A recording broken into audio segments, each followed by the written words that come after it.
Shalom pemirsa yang diberkati Tuhan.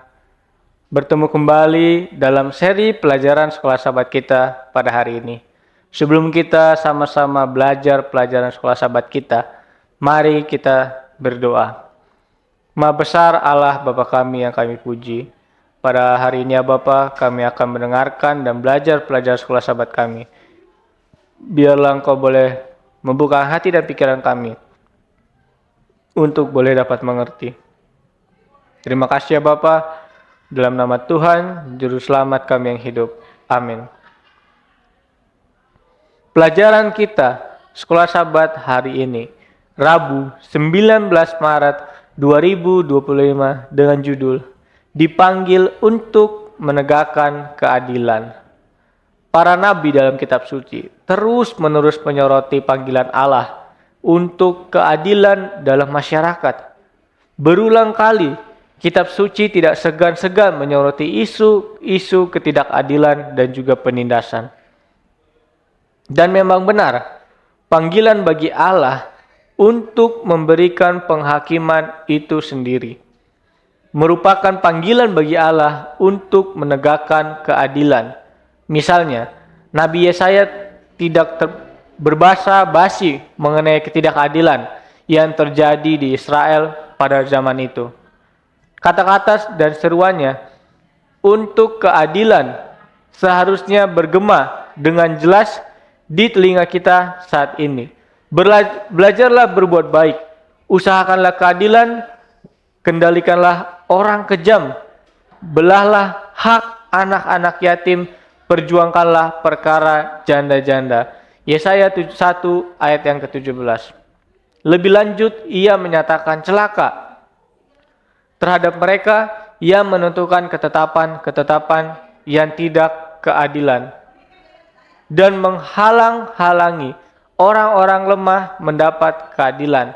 Yesaya 10 ayat yang pertama dan yang kedua, sambil memperingatkan, apakah yang akan kamu lakukan pada hari penghukuman dan pada waktu kebinasaan yang datang dari jauh hari? Kepada siapakah kamu hendak lari minta tolong? Dan di manakah hendak kamu tinggalkan kekayaanmu? Yesaya 10 ayat yang ketiga. Demikian pula Nabi Yeremia menyampaikan pekabaran dari Allah. Celakalah dia yang membangun istananya berdasarkan ketidakadilan dan anjungnya berdasarkan kelaliman, yang memperkerjakan sesamanya dengan cuma-cuma dan tidak memberikan upahnya kepadanya. Tidakkah ayahmu makan minum juga dan beroleh kenikmatan? Tetapi ia melakukan ketidakadilan dan kebenaran, maka semuanya baik-baik saja dengannya, serta mengadili perkara orang sengsara dan orang miskin dengan adil. Bukankah itu namanya mengenal aku? Demikianlah firman Tuhan. Yeremia 22 ayat yang ke-13, 15 dan juga 16. Bacalah Matius 23 ayat yang ke-23 sampai yang ke-30. Ayat yang ke-23, celakalah kamu, hai ahli-ahli Taurat dan orang-orang Farisi, hai kamu orang-orang munafik, sebab persepuluhan dengan selasih ada manis dan jintan kamu bayar. Tetapi yang terpenting dalam hukum Taurat kamu abaikan, yaitu keadilan dan belas kasihan dan kesetiaan. Yang satu harus dilakukan dan yang lain jangan diabaikan. Hai kamu pemimpin buta, nyamuk kamu tapiskan dari dalam minummu, tetapi unta yang di dalamnya kamu telan. Celakalah kamu, hai ahli-ahli Taurat dan orang-orang Farisi, hai kamu orang-orang munafik. Sebab cawan dan pinggang kamu bersihkan sebelah luarnya, tetapi sebelah dalamnya kamu rampas dan kerakusan. Hai orang Farisi yang buta, bersihkanlah dahulu sebelah dalam cawan itu, maka sebelah luarnya juga akan bersih.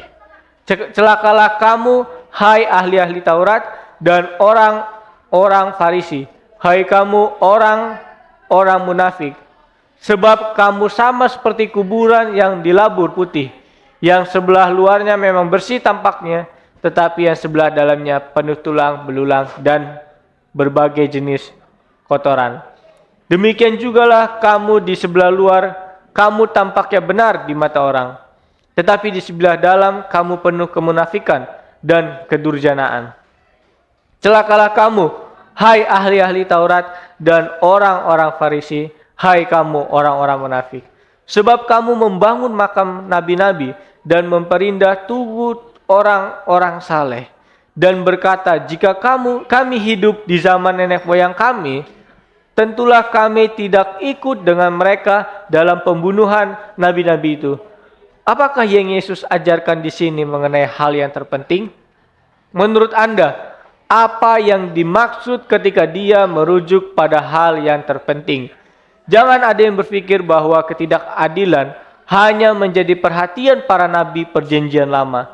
Kita dapat melihat dengan jelas di sini dan di tempat lain dalam pelayanan Yesus bahwa hal ini merupakan perhatian utama Kristus sendiri. Seperti yang dia katakan, celakalah kamu hai ahli-ahli Taurat dan orang-orang Farisi. Hai kamu orang-orang munafik, sebab persepuluhan dari selisih ada manis dan jintan kamu bayar. Tetapi yang terpenting dalam hukum Taurat kamu abaikan, yaitu keadilan, belas kasih, dan juga kesetiaan. Yang satu harus dilakukan dengan yang lain, jangan diabaikan. Matius 23 ayat yang ke-23. Di ayat paralelnya, dalam Injil Lukas, Yesus menyesali bahwa mereka mengabaikan keadilan dan kasih Allah dalam Lukas 11 ayat yang 42.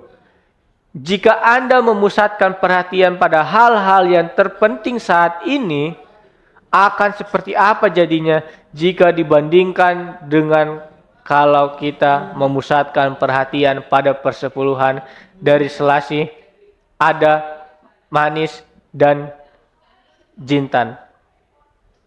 Biarlah melalui pelajaran kita pada pagi hari ini boleh mengingatkan kita untuk tetap setia kepada Tuhan, menguatkan iman dan kerohanian kita. Mari kita satukan hati dan kita berdoa.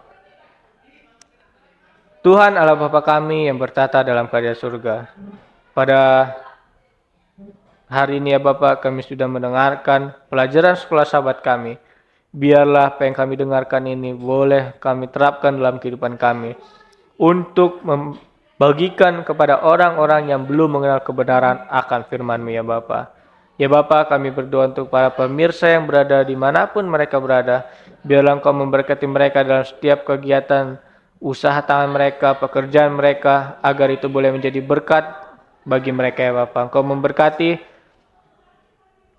para pemirsa yang dalam keadaan kurang sehat, biarlah Kau boleh sembuhkan sakit penyakit ya Bapa, melalui makanan, obat-obatan dan juga minumannya Bapa.